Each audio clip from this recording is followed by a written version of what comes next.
On vient de créer la liaison pivot entre le piston et le bâti. Donc on voit ici qu'on a un petit rectangle avec un point, ça veut dire que j'ai une liaison cinématique. Si je prends la petite main pour faire glisser le composant et que je glisse le composant, on voit que on a bien le pivot glissant. Par contre, ce qui est embêtant, c'est qu'on n'a pas de limitation en amplitude, c'est-à-dire que là, je peux rentrer dans la matière, et là aussi.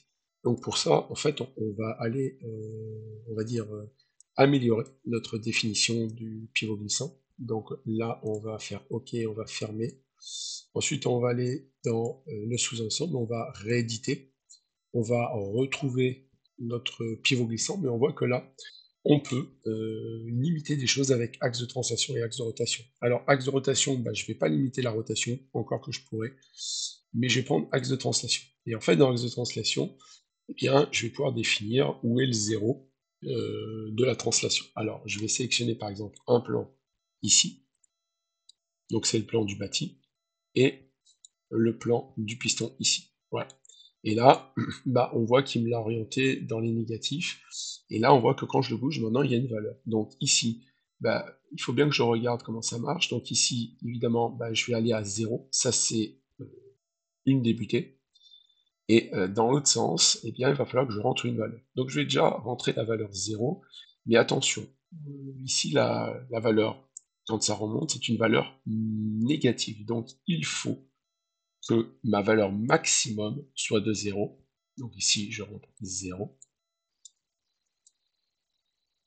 entrée. Et la limite minimum, là, c'est la course que j'ai entre cette surface-là et cette surface-là. Alors, j'ai pas pris la mesure avant, mais c'est pas grave. Je peux mettre en pause ma fonction. Donc là, je mets en pause. Je vais dans Analyse. Alors, il faut que je fasse attention. Ici, je remets. Je me mets à ici 0. Comme ça, je suis bien collé. Je remets en pause. Et maintenant, je vais tout simplement aller dans Analyse, mesurer. Je vais mesurer une distance entre, avec la touche CTRL, je vais sélectionner cette surface-là et CTRL celle-ci. Et là, je vois que j'ai 10 mm, 0,000. Donc ça, c'est tout bon. Je ferme. Je retourne dans l'emplacement du composant. J'enlève la pause. Et maintenant, je sais que ma limite minimum, c'est moins 10 mm. Faut bien faire attention avec les plus et les moins, ça dépend de comment la liaison est définie au départ. Donc là, minimum 10, enfin moins 10, maximum 0, eh bien je suis tout bon, je valide, et maintenant quand je vais prendre faire glisser le composant, eh bien ici on voit que je suis limité en amplitude. Alors ensuite, on va faire les autres liaisons.